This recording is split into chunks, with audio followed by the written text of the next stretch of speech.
Bueno, Iago bat Ander, kaixo? Bertso jopa izan duzue, horra aritu zarete bertxotan eta rapeatzen, zelan joan da gauza? Polita joan da, guerdiko 12 erdiak aldera zigara, eta egia esan goizeko lehendabiziko mintzodromoaren osteko lehendabiziko gauzetakoa zen. Eta politatera da, jendea pasatzen, eta horrek ere badauka beraztasuna, publikoa mugitzen dugu, zuzei duzu. Ondo. Publiko gaztea eduki duzu, ez? Gazteegia aukeran, baina bai. Ondo dago belaunaldi berriak ere, bertsoaren munduan eta hip-hoparen munduan eta pixka bat murgiltzea eta improvisazioaren inguruan, ez? Ez dakit oso politikoki zuzena den unei gotezatzen duguna esaten. Zer? Ez dela oso politikoki zuzena.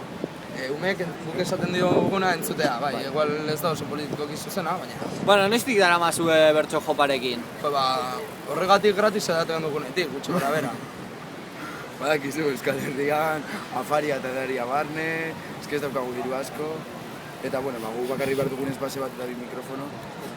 Bueno, gaur piratek antolatutako eguna da, zuek arabarrak, barnekaldekoak, baina piratak ere? Bai, Zadorratik etorri gara. Bai, Zadorratik hartu genuen pedalo horietako bat. Zuhatzan bertan, Zuhatzako Irlan entrenatu ginen pirata izaten.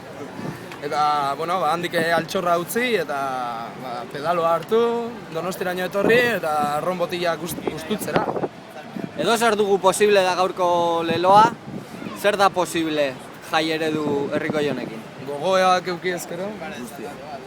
Edo zer guztia da, baina agian inertziek eta jendearen jarrera eskorrek ez dute baldintza onena, ez dituzte baldintza onena.